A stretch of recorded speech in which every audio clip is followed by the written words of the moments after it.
Welcome to the Genius Factory. Enjoy the video. To make an egg in Pokémon Violet, first place 2 compatible Pokémon in your active party, either a male and female of the same egg group or any Pokémon plus Ditto. If you want a higher chance of a shiny, use the Masuda method by pairing a Pokémon from a different language game.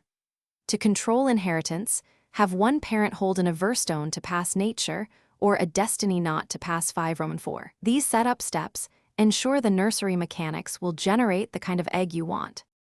With Parent Set, the game will generate an egg after you travel a short distance with those Pokémon in your party, stay in the world and ride or walk to advanced steps. Periodically open your party screen or return to the nursery area to see if an egg has been added to your party. For faster, automated production, leave both parents in your party and use picnic features to spawn and check eggs while minimizing menu time. Combining Masuda with a Destiny Knot improves outcomes. To hatch the egg, keep it in your party and walk the required distance. Each species requires a fixed number of steps, so ride your bike or use any auto-walk method to accumulate them efficiently.